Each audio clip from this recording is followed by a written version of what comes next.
story is a true story. It concerns two of my favorite subjects, industrial theft and tits. What a combo. This is the story. The inventor of the modern foundation garment that we women wear today was a German scientist and opera lover by the name of Otto Titsling. This is a true story. His name was Otto Titsling. What happened to Otto Titsling shouldn't happen to a schnauzer. It's a very sad story. I feel I have to share it with you.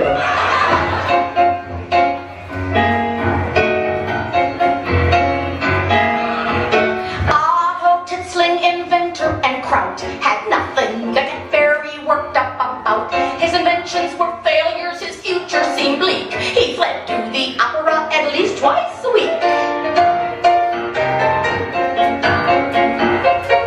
One night at the opera he saw an Aida, whose tits were so big they would often impede her.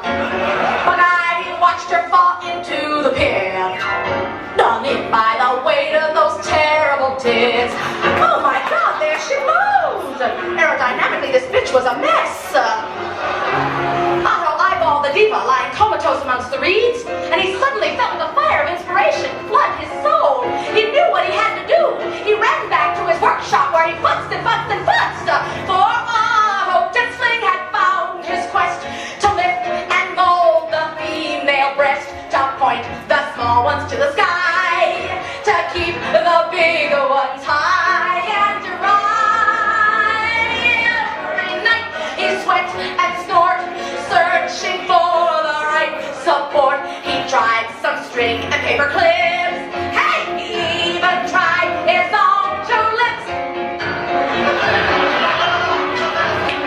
Well, he stitched and he slaved and he slaved and he stitched, until finally one night in the wee hours of morning, Otto arose from his workbench, triumphant.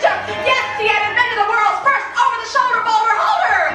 Hooray! Exhausted but ecstatic, he ran down the street to the diva's house, bearing the prototype in his hot little hand. Now the diva did not want to try the darn thing on, but after many initial misgivings, she finally did. And the sigh of relief that issued forth from the diva's mouth was so loud that it was mistaken by some to be the early onset of the Sirocco winds, which would often blow through the short wall of engines. But little did I know, the moment of his greatest triumph, lurking under the diva's bed, was none other than the very worst of the French patent thieves, Philip Divasia.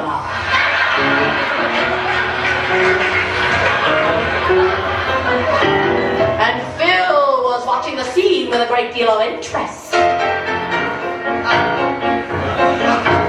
Later that night, while Brunhilde slept, into the wardrobe Philip softly crept. He fumbled through knickers and corsets galore, till he found Otto's Titsling and he ran out the door, crying, oh my God, what joy of bliss!